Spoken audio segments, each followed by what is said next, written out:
limitations. The first and the major limitation is that the value of the asset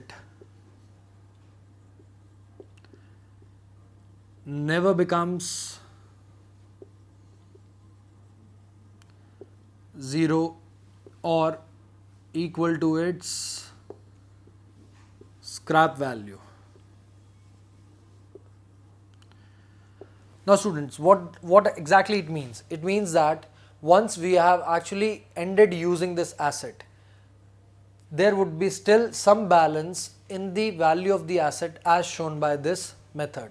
That is, asset account will still carry some balance, but we have exhausted the entire life of that asset. So in effect, from the point of view of accounting, this method can never reduce the asset to its actual usage value as assumed by us in the beginning of the asset.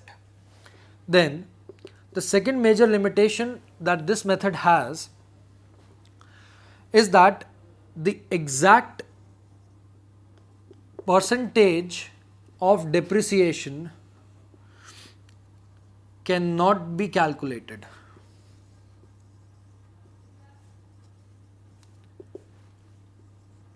That is exact rate.